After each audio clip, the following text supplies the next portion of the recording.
The garden is one area that gives me so much joy. From the minute that you walk out of the living area, I'm already into the grasses swaying in the breeze. And there's a little seating area here, and then a fireplace here. Now the brick of the fireplace is exactly the same brick as in the dining area, so it feels like it's very harmonious and really connected.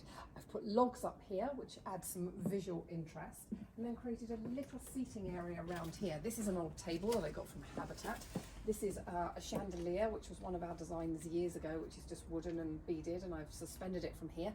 And then Graham has put this wire which connects one side of the garden to the other, and we've just trailed Russian vine, which grows super quickly and looks really lovely. And then as we transition through, I've got an outdoor kitchen with a big green egg over there.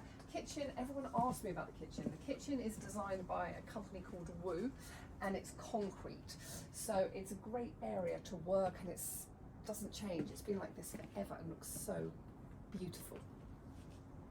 Everything you see in this garden has been planted. We took everything out bar one old lilac tree, created a border along here because I wanted you not to see the garden just shoved against the perimeter. I wanted it really to kind of tantalise, so you constantly are pulled down the garden path. At the end of the garden path, I've stuck a cabin, which we bought for 100 quid from eBay and painted it a dark inky colour.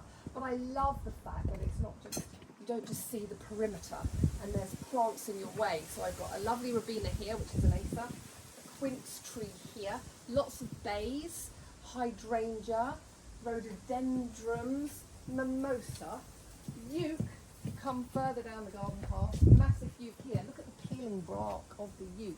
And then a wall of bamboo, which really has a lot of movement to this garden that I absolutely love. This is one of my favourite spots. So at the end of the path, there's a table here, concrete table, and then I sit this side and just have all of this view of the house, and it feels so foresty, from the grasses, which are under my bathroom window up there, coming down to the Robina, and then you've got the bay trees, lots of bay trees, the rhododendrons. I've even put a little euc in a pot, which kind of tumbles into this beautiful euc here, and I just feel I'm in my own private world. I really wanted an anchor at the end of the garden path. There is quite a bit of the garden behind here. There's 3 more bay trees, a massive fig tree and a lilac tree, and more planting.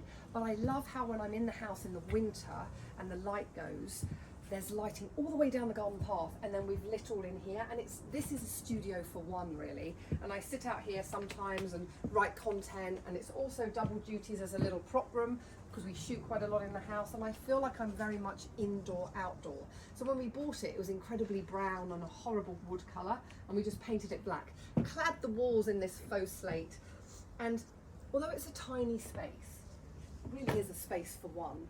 I just feel that when I'm sitting in here, and I sit in here a lot, that I'm really in the middle of a forest, and I really love it. Obsessed with the flooring in our garden. This is decking based on it's composite, so it's based on a 100-year-old piece of oak from a company called Millboard, and I love the fact that it feels so earthy and just really beautiful. I didn't want grass. I really don't like grass. I don't know why, but I don't. Not in an urban setting anyway. And so it covers this kind of second eating area down the garden path, and then we go down to old London flagstones, which we got from a reclamation yard, which we pulled them up from the street, and it's quite a nice counterbalance between indoor and outdoor. So beautiful flagstones tumbling into Millboard.